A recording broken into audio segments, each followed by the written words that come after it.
What is up? What it do? What it be, people? You are now listening to Stark Talks, a podcast where everything from what an engineering student does to what engineers do in the industry is answered. On this episode, we're going to talk about some co-op placements and what co-op is, and talk about how it affects us in the future and what the idea behind co-op and why all universities or most of the universities with the engineering program offer co-op. So to start it off, let's just generalize. What is co-op? So co-op is basically a work but not actual job just before you graduate and you actually go in the industry to work. So co-op basically is a learning experience in the real world, real job experience that you get uh, before you graduate at the time. So for our university, we have co-op after our second years of study. So that's our first co-op term, and it's optional, but it's recommended that you enter the co-op positions right after second year. So that's just a general idea about co-op.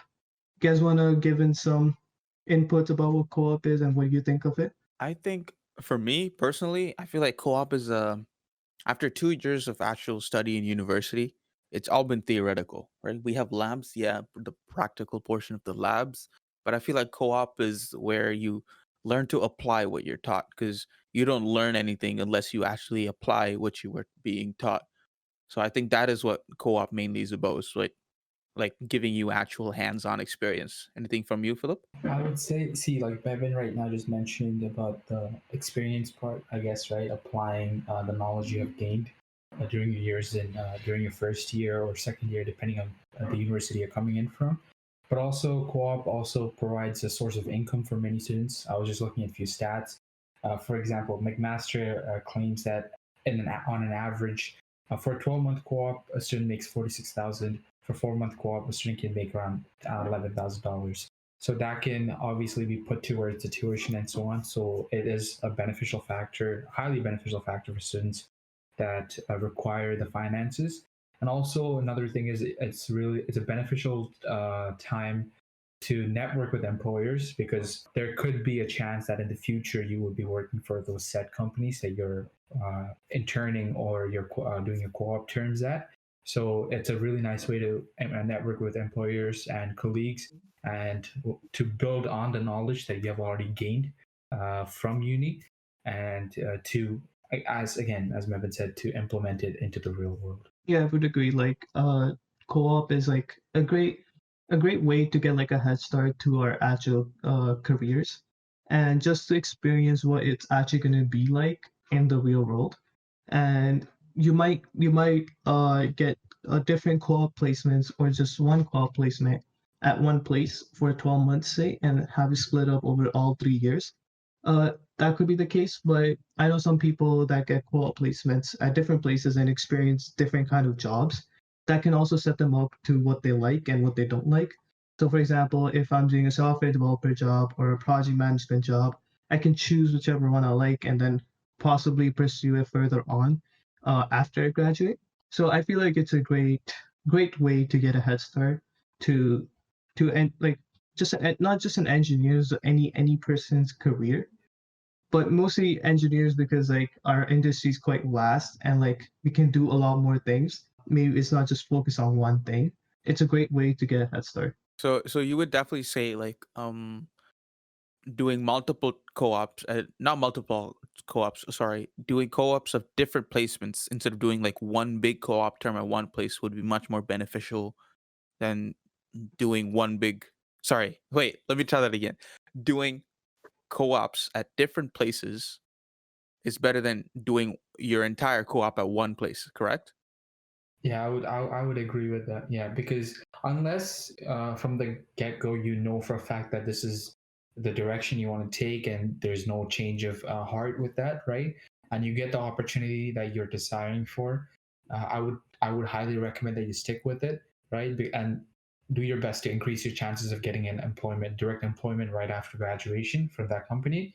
But if you're one that is still not sure, that is still unsure, like Shashwat mentioned, of the streams, because of the vast streams and options that we have, especially as computer engineers, for example, right? In the software world, it's always better to try everything out, to trial and error, depending on how many terms you choose, so that you don't have to go through that process after graduation and in the real world. I guess yeah, just more cloud placements, the better. It's just my opinion. Like other people might have different opinions in the sense that they just want to do one big chunk and then just come back and finish their studies and just go work. Uh, that might be the case for some people. Some people like taking breaks when they study. So, for example, for us, we have 2 years of studying, and then some people might just do a 12-month or 16-month co-op after the 2 years and take like the whole year off, and then come back to studies later. I know a lot of people that have done that before. So it's just, I guess it's just preference. My preference is that I want to do different placements, hopefully. Or if a place wants me back the year after, I don't mind doing that either. So I guess it just comes down to preference at that point. I guess then we can go to the next one. Like, how do you apply for co-op, right? So just to start off, just for our universities, I think it might depend on different universities, but what I have seen generally is like you're given like a portal, kind of like Indeed, kind of similar idea, right? Like a job board portal. And firstly, you have to go through like the sign up process of just having like all the requirements, like the course requirements that the university wants you to have, any extracurricular stuff. Like some universities might have that, some universities might want you to fill out like a list of extracurricular activities. I've heard that too. But for our case, it was just course requirements and having to attend like some special screenings or like presentations which show you how to get into co-op, like interview skills and all that. So that's just our case. Also, you can apply externally just on different job boards. Like I know ZipRecruiter, Indeed, all of them. They have a lot of jobs that come in, which are pretty similar to the job board as well. So that's pretty much it. You guys have anything to add on? Yeah, I guess. So it completely depends on your university, and it also comes down to that the way our university dealt with it. I guess I kind of liked it only because it was like less hassle for the student body.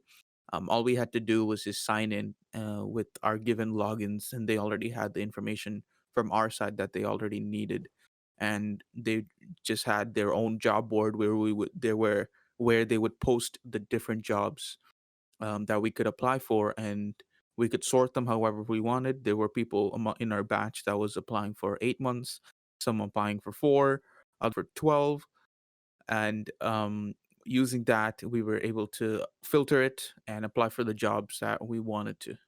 Philip, you were saying? Yeah, I was gonna say the process that Shasha and both even you mentioned now is similar for most universities. Only difference is the timing, right? And for example, I believe Shasha, when we started off, said we apply after second year is done, whereas like Waterloo, for example, applies second semester onwards of first year, right? And we have the option to apply from Jan to up until April, end of April. Whereas like Waterloo again, they do it on a 2 week span, right? So you can apply. They give you 2 weeks. You apply during the 2 weeks, then you get 2 weeks off where you wait for the reply, and then another 2 weeks, and so on. So it's more. Really again, as both of you guys said, it depends on the uni, but the process of like applying to the job on the job board, and so on is the same for all unis. Yeah, good. It's very stressful. Yeah, it is successful. Like It's the anxiety and like the anxiousness behind like waiting for the response is what I believe brings in a lot of stress, along with the semester load that you have already on. Mm-hmm.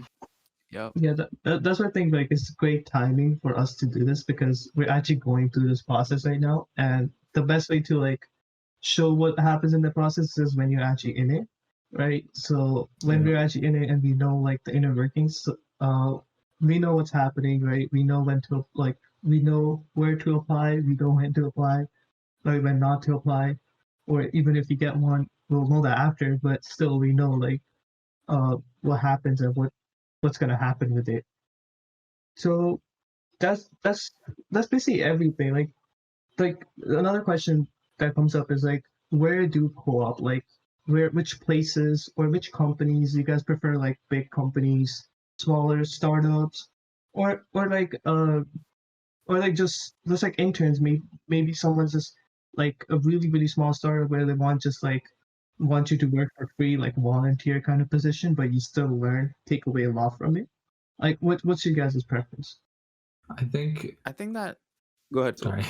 I think it really depends. Yeah, as you mentioned, the word preference, it depends on the goal you have that you plan on achieving out of it, whether it's the finance or the experience or being part or having that, that feeling that you get of being part of something that's brand new, that's starting, right? That has the potential of being something revolutionary. So obviously startups would have a major play there. Personally, I would say I prefer to work with an established company, right? Where I can see myself going back, hopefully, after my education is done and having the opportunity to continue working there and growing within the company. But that's my personal preference. You, Mevin? Yeah, for me, I would say again, your preference. If you're working in an established company, again, there's a name factor. You have a chance of them coming back to you, and if you work according to their exceptions and actually get through with all the workload, there's a probability of them actually calling you back for work. Mm-hmm. But if you work at a smaller firm, from what I've noticed, I've read a lot and also talked to a lot of people. If you work at a larger place, you're just like a tiny speck in their whole chain. So you could probably be ending up doing something very simple or very small if you're looking for a placement that would be impactful. Or if you're working for a startup, on the other hand, you would be a major component of their workforce. So you would have that type of load, and you would leave a greater impact. So also, when you leave a greater impact, you probably could have a heavier load. So that again comes down to you on how you want to work and all of that. Especially because of COVID, there's this places that actually work remote, and there are places that don't work remote. So again comes down to you if you're comfortable with actually going into the workplace, or if you're not, so on and so forth. Again, ultimately it just comes down to your preference and how you want to work. Yeah, I agree completely with that point. Like, especially with COVID now, what I'm seeing personally is less startup positions than normal, because people might they prefer going in, like startups prefer coming as a group and working maybe in real life, like in person. It might be challenging for them to work from home, right? And also like because of the financial reasons from COVID, like a lot of startups had unfortunately like shut down and stuff. So that's just an impact that uh you might see in the future, right? Like of having less startups as jobs for co-op. I know last year it was a lot more impactful than what it is right now because of the transition. Because COVID, like the lockdown and stuff, hit like right at the peak time where you get your interviews back. So like March time is where most of the interviews happen. So I guess that was like the really bad time because people were uncertain if they even if they have the position, are they going to go work in person? Because that didn't seem like a thing because lockdown only ended like June time, right? And that's like halfway through your co-op position. So it's just really uncertain times even right now. Like most of the workplaces have adapted to remote work or maybe in-person work with like some restrictions and stuff. But still, yeah, it's a work in progress, and it's we might see a change in the future of how cooperation works. So that can also lead you to change if you prefer working at a larger company or a small company, right? The So smaller Yep. companies, I would say, also has been hit financially a lot. mhm. So Yeah, yeah. many of the opportunities that they had, as Shasha mentioned, like last year, it would have been easier to get into a job, right? Mhm, Has mhm. been like has reduced, and we're seeing that even in our own portals, where we're seeing the big name companies more and more, whereas less and vice versa, less and less companies, like the startup companies. Yep. Yeah. Anything else you guys have seen from co-op that seems interesting or? Personally, I'm just waiting for someone to respond to my applications and hoping that I can have a successful start to my first term this summer. Mhm. Looking forward to it, to finally be able to implement some kind of, whether it be software based or hardware based, something Mm-hmm. into the real world, and to see for myself if I've actually learned what has been taught, and if what I'm learning right now from school is actually useful in the real world. Yeah, it's just that first co-op placement is like what we're looking for, It's a big and hurdle. as Shashwat mentioned, Mm-hmm. it's very big, Mm-hmm. and it's very hard, Yeah. especially considering the environment we're in and the competition that is in the field. So yeah, at this point, all we can do is just apply and wait. Yeah. Nothing else that we can do. But don't worry, guys, we'll keep you all updated. Yeah, like just advice I keep getting from like even upper years or like people that work is just keep on applying, right? Even if you see like a job requirement or something that doesn't really meet your requirements, like you meet like 80%, 70% of the requirement, I've heard too, right? Is just apply, like it's worth the shot, right? So just keep on applying. I keep on applying to like almost every other job that I want to work at. So that's just a great way to just hope we land a job, right? 100%, 100%. That's it for co-op talk. I think then we can move on to our infamous tech trends. Shashwat? Yep. So really huge tech trend this month was the Perseverance rover landing on Mars. Yes, sir. So Madeline, do you want to take over and give a brief overview what the rover is and what actually happened with the rover? All right, check it. So we had a previous rover sent to Mars called Curiosity, and it landed and it did its mission perfectly fine. I believe it's still functioning. Don't quote me on that, but I'm still reading more about it. And but there was a lot of flaws. The wheels started eroding because of the Martian terrain. The some of the sensors and some of the machines started bugging out again because of wear and tear in the environment of Mars. So we decided to send another rover called Perseverance. And the job of Perseverance was to land a rover in the Jezero crater, which is a crater that's dead in the center of a river that used to flow on Mars. Um, and the objective of the rover was to find life on Mars. It was sent from, I think, I'm not sure exactly where. Hold up. It was sent from, it was sent on July 30th, and it landed Mhm. recently on February 18th. So that journey was long, yes, but it landed. It's in the crater right now. It's just going around doing missions, trying to find life on Mars. And the most interesting thing about it is it basically collects data and leaves the data on the planet. Yeah. It doesn't like take the data and send it to like a data stream or something. It just Mhm. leaves the data there. And the objective of that is that so that we can send another rover that will be like an international effort. We would be working with the European Space Agency and others to make another rover that would actually land on Mars, collect these samples, and actually shoot this back to Mhm. Earth. So that's again, this is a tiny cog in like a bigger machine. So it's still a very huge improvement to get a rover all the way up there. And another thing about this was it was somewhat automated. So to get data from here to from Earth to Mars, it takes approximately 7 to 12 minutes. And a lot can happen in 7 to 12 minutes when you're trying to land a rover on Mars. So what the rover had to do was it had to automate and use machine learning and different algorithms to figure out where it needs to land precisely and when it needs to remove the mechanisms and activate the mechanisms that it had to activate to actually have it to do a soft touchdown instead of having it like slammed down on the surface of the planet. So that is my spiel on the Perseverance rover. Yeah. 7 minutes of terror, they say, right Yes, that's before exactly landing, what it's called. right? Like I think it's just mind-boggling how like NASA like NASA like in the sense they can just do this and just land it like a rover on Mars is like landing just a rover on Mars is just crazy, right? Like Mhm. having this many components. Like I've also heard like it has like a drone It like in its does. belly, It right? Ingenuity, I think that is what it's called. The Yeah. rover So inside the the yes, it's rover called is Ingenuity. It's a helicopter, and it's basically meant to test if flight is actually possible in Mars. Yeah, it's crazy. Like I want to see that happening. Like that would be crazy. Like when like if it actually starts flying around the It like will be. around Yeah.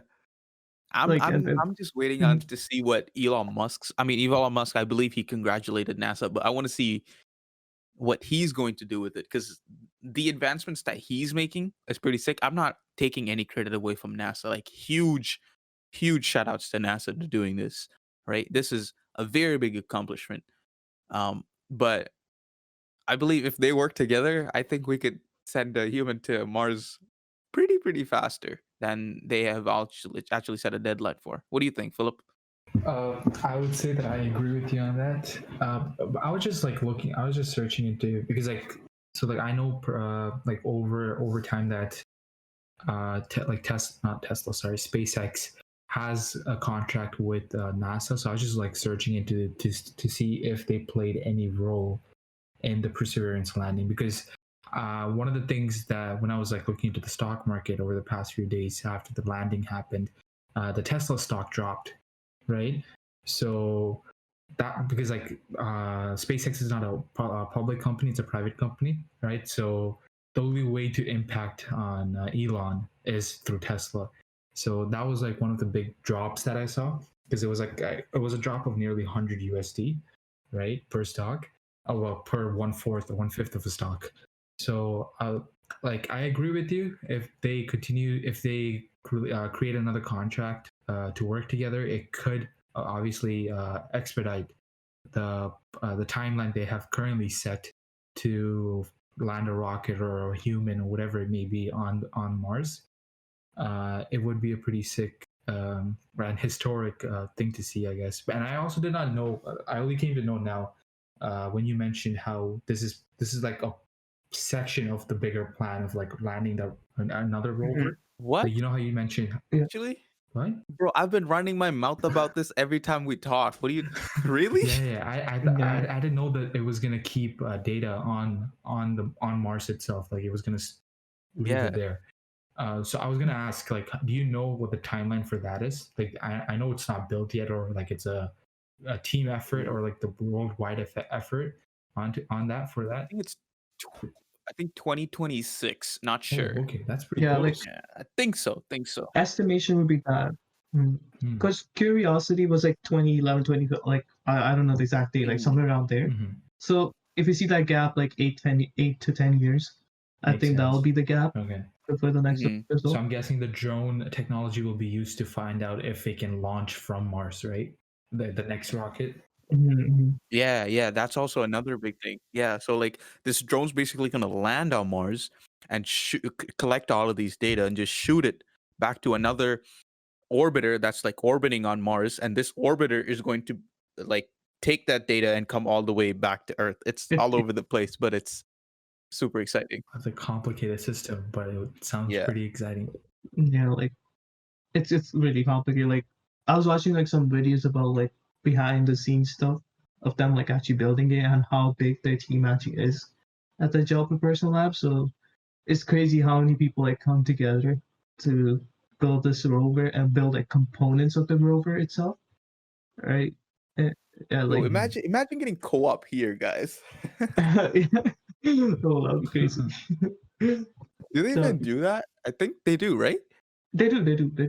Yeah. SpaceX? No, SpaceX is a JPL. NASA or NASA SpaceX? or Who is SpaceX, bro. I don't care. SpaceX is closed off to American citizens. That's one of the things because it's a private company and space related stuff. Mhm. So that was like one major thing. Like because someone had questioned Elon during a press conference, and he said he would like to open it up to everyone, but currently the government is not allowed. JPL, like Jet Propulsion Lab at NASA, they hire co-op. Yeah, it's It's open. open, Yeah. but I don't know how much like they will let the co-op students work on the actual rover itself. Like not, Obviously yeah, not. They wouldn't tell you to. like maybe Okay, if component, they let you do that, I Um, don't think the rover will leave maybe a Earth. Na- component. NASA NASA also is more open because it's controlled by the government, whereas SpaceX is still a private company, Yep, right? yep, yep. So having intel on these kind of things of rockets and so on, spaceships, spacecrafts, and so on, is like is not a good thing for the government of the United States to have out there. Yeah. Fair. It's pretty cool stuff happening on them. For sure. So Well, there's a mission to Moon that's happening to take the first woman and the next humans to Moon happening in 2022 called Project Artemis, which is a whole nother spiel that I can run my mouth about later. But let's go to the next tech trend because of time constraint. Sorry, guys. yeah, so the next tech trend is the new MacBook Pro. So in the past episodes, we have talked about the M1 chip and how it was on like the new MacBook Air, the MacBook Pro 13, 14, I don't know the inches, 13 inches, 14 inches, both 13 inches. 13-inch MacBook. Now, Who cares? I'm kidding. now the 16-inch MacBook Pro didn't have the new M1 chip, and people were surprised. So now there's leaks out there that the new one is gonna come with a chip called M1X, I believe. So Phil, do you wanna give us some detail on the new MacBook Pro 16-inch? So it's supposed to come out in the third quarter, so we're expecting it to see near September or Okay, yeah. October. Those ones. Whoa. What happened? Wait, actually, it's supposed to come out this year?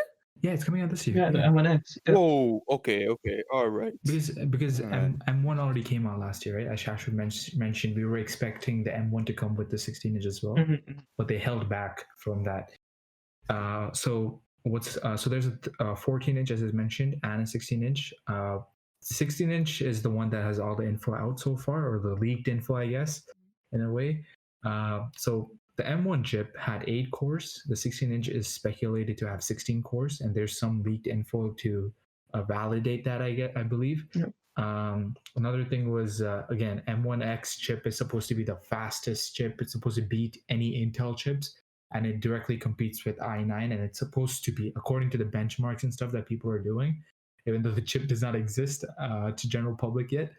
It's supposed to be like, it's supposed to top everything, whether it be AMD, Intel, and yeah. So that's one of the recent things that I've been seeing. And yeah, I mentioned the 16 cores, right? Yep. It's a lot of cores. A lot of course. A lot of course. A lot of course. A lot of. And another thing was that the touch bar could be disappearing this year.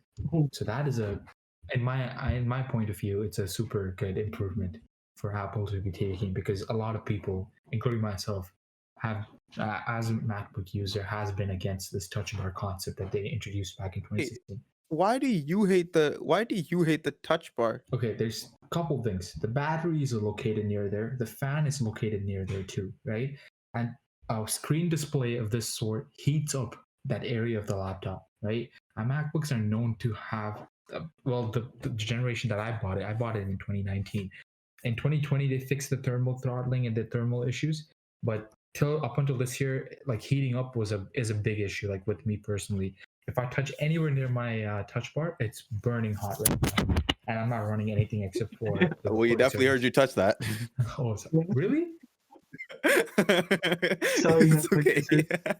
I don't know. I have a mic down there, but okay. But yeah, so that's one of the things. And another thing that they have been talking about is the potential return of the ports that MacBooks had previously. So currently, like my MacBook Pro has 4 USB-C ports. MacBook Airs have 2 USB-C ports. And people have been requesting Apple to bring in like 6 to 8 USB-C ports on the 16-inch due to the increase in space, right, across the sides of the laptop, side panels of the laptop. But there is speculation and leaked information that there could be a return of HDMI, SD card reader, as well as a potential USB. No, I'm not sure about the USB part. I know HDMI and SD card reader. Those are 2 things I've seen so far of that making a return. Ain't nobody using an SD card reader these days. Well, Yeah. I have no clue who will be, but no, I think production people do, bro. 16-inch is not made for regular users. That's the thing. Like, who walks around with a 16-inch laptop? Think about that. Like, portable. Is it meant to be like more professional way? Professional, to be yes, 16-inch? super professional, yeah. I see. Because like, think about it. Like, if like from you both have laptops. Like, would you prefer to walk around with your 13 or 14-inch laptops or a 16-inch laptop? Yes, it's more space and stuff, but in terms of portability, in a uni environment too, right? Walking around with a 16-inch laptop is just added on weight It's for the no reason. easiest way to get robbed. Yeah, Yes, that too. that too. That's a factor. But yeah, so bringing back ports would obviously require a thicker laptop. So that would be something. I don't know if it's weird, but like it's something I'm looking forward to, because they're also talking about the design factor of it being similar to the new iPhone 12, the more rounded and like Rounded? straight edges and stuff like that. Yeah, More like boxy. It's going to be more like boxy. curve box, like yeah, curvy boxy look. Yeah. It's kind of mind-boggling Yeah. that with the iPhones they want to go portless, but with their best top of the line MacBook they want to go more ports. I No, but like guess people, as Philip mentioned, a lot of people were requesting for more ports. I've seen Philip's laptop. It has two Yeah. holes on the side, and they called it a laptop. Like what? It doesn't have enough All right, ports. four I'm sorry. holes. All Okay, right. it doesn't have enough ports. Like you can agree for that too. No, another thing they did is, guys, that even with their M1 chip on the MacBook Pros, they reduced the 4 ports to 2 ports. So if I were to go and buy a 13-inch, my same specs and everything, my ports would decrease from 4 to 2. So they're obviously Apple is a marketing genius. They don't need to market much as well. They're a household name company, right? What they're doing is they're reducing the ports, right, to drive more traction and drive more of the audience or the consumers towards the bigger inches, because why would you have a 13-inch and a 14-inch laptop out there yeah. by the same company? It just doesn't make sense. A 1-inch You're difference. right. You're right. So 13-inch is gonna, from what I'm speculating from all the news I'm reading, is that 13-inch, whether it be Air or Pro, is gonna have the 2 ports, right? And the regular 8 cores, which is more than enough for a laptop. And then for a professional laptop, I'll say that, right? And the 14 and 16-inch is going to come with the maybe I'm not sure about the 14-inch coming with the 16 cores, but there could be a possibility. Those two will come with 16 cores and maybe 4 ports and an HDMI and whatever other things that speculations are out there or leaked information is out there for. That's kind of crazy to think about how a company like, I think they want to satisfy every consumer at this point, right? By having different variations. But yeah, Yeah, it's but when you say that, but Mhm. then again, going back to the point that Philip just mentioned, if they're taking away ports from the 13, is that, as Philip it's only driving more people to the 14. That's again constraining people from like the size. They have to get the 14 now. They that's a can't get the business guy 13 anymore. to making more money. That's a business strategy. See, the thing is this: iPhones went from $1,000 to $1,500, then 2,000, now 2,500, depending on the storage and everything, right? People still buy it. Mm-hmm. Yes, finance or like the financial constraint could be mentioned, but people are still, even if you're broke, people are still willing to credit themselves, build up a credit just so that they can buy an iPhone, right? So Apple has so much power in the market, right? For them to be able to manipulate anything, because they started with this no port crap, Yep. right? Of them taking out all the ports and making it all USB-C. Now I can't speak for every Windows company, but I'm seeing more and more Windows laptops coming with USB-C ports. You're right. Right? They're switching over. At least they have 1 or 2, right, along with the other Mhm. ports. Yeah. So they have the power to do that. They even did that with the iPhones. They took out the headphone jack, a company that made fun of the headphone jacks disappearing, right? Now doesn't have Charging headphone jacks. bricks. The charging bricks. Again, the company, I'm not gonna mention the company's name because someone might get triggered here. the company that that released an ad joking about the charging brick now not being there with Apple iPhones is no longer gonna have a charging brick even with their phones. So Joshua, what do you think about that? being a market leader has a lot of power and perks, I would say. Yeah. No. Just to clear up, the headphone jack fund was like by Google, not Samsung, right? But like still, right? I agree. Like Apple is a market driver, and because of them being so successful, everyone is gonna want to follow that path, right? In the sense that if they at a point if they don't follow that path, they're like looked down upon. So I guess that comes with a market leader, being a market leader, right? We also had a discussion, I think it was like 3 or 4 podcasts ago, like when we were talking about flip phones or like folding phones, right? where one of us raised the question, what is like the limit? When do we say stunned, like no more, right? So I feel like with the current technology and the advancements we've made, I feel like we're lingering around that limit, right? There isn't much that you can do with a new device if we see like the 11 and the 12 in the iPhones. Only real thing they did was introduce the LiDAR technology, Yep. right? Other than that, it's again the constant increase in the A chips, the A bionic chips and whatever, right? So I feel like being able to flip back and forth or switch back and forth between the different technologies, or like like technically, because it's like us climbing a ladder, so being able to take steps down and up, right, for a market leader company is the only way they can keep selling more and more products. Because at some point we will question and ask, why would I want to get the 20 or the iPhone 50 or the iPhone 15, right, when I already have the iPhone 12 that looks the same, does the same thing, just has a difference in this processing chip. Yeah. Apple's good at that though, right? Not updating that Yeah, much, but still getting people to buy their phone. people to buy Right? it. I guess Yes. that comes with like them being established, especially in like the North American market, right? Because North American market is like they control this market, right? In the sense that they can do anything they want, and legit, like they will still sell most phones, right? They will still sell their laptops. They can have like no ports at all the next year, but they'll still sell their phones, right? Like with the charging brick, like everyone was like, I was hearing like concerns all over the place, like, oh, they're not gonna have charging bricks, so I'm not buying the iPhone. But next thing you know, it's like the most sold phone in the world and stuff, right? So I don't think that makes a difference. It's the clout factor. Yep, I agree.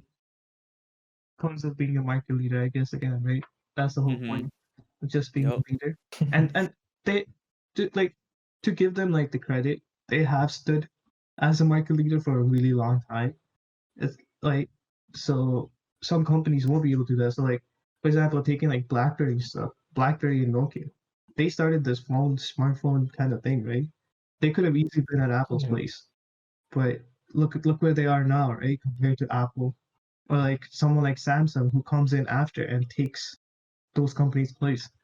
So you have to give credit to Right. Apple for sustaining for at least this long, right?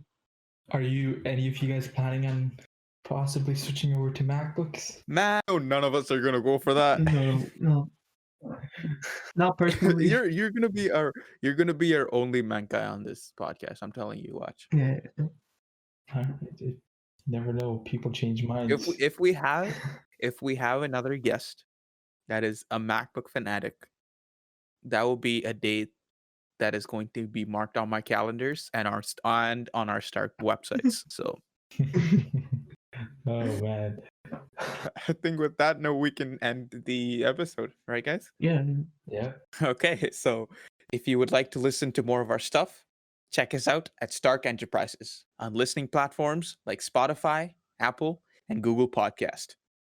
If you have any questions you're dying to ask, or have a guest idea that you want to see featured on the podcast, shoot us a DM at _Stark Enterprises. Want to get to know us and our projects a bit better? Check out our website in the link on our Instagram bio. With that, I am Eben Matthew. With me was Philip Thomas and Shashwat Chauhan, and this has been Stark Talks.